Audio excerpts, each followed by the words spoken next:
We're officially in a dangerous time of year for teenage drivers. With students out of school, the Kansas Highway Patrol warns you to be more cautious of teens out on the road.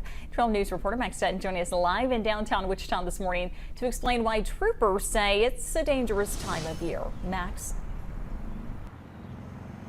Yeah, and it's called the 100 Deadliest Days of Summer, Britain. It's that period from Memorial Day to Labor Day. That's when a lot of students are typically out of school for the summer and they're going to be on the roads more frequently. Now, during that period, 10 teens are killed each day in the United States in car accidents. But the Kansas Highway Patrol says there are some things you can do to help keep them safer.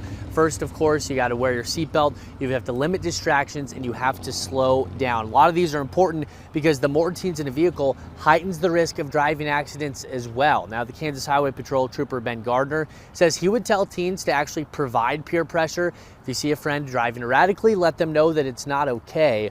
Trooper Ben also adds that they are extra aware of watching out for teen drivers during this summer.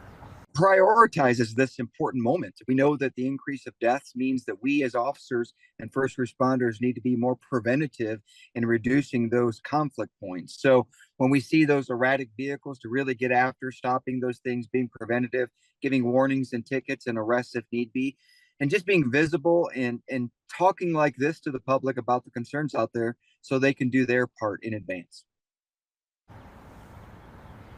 And another factor of those 100 deadliest days is speeding. We've shown you examples recently of people speeding well over 120 miles per hour. Trooper Ben adds both teens and adults need to slow down, guys.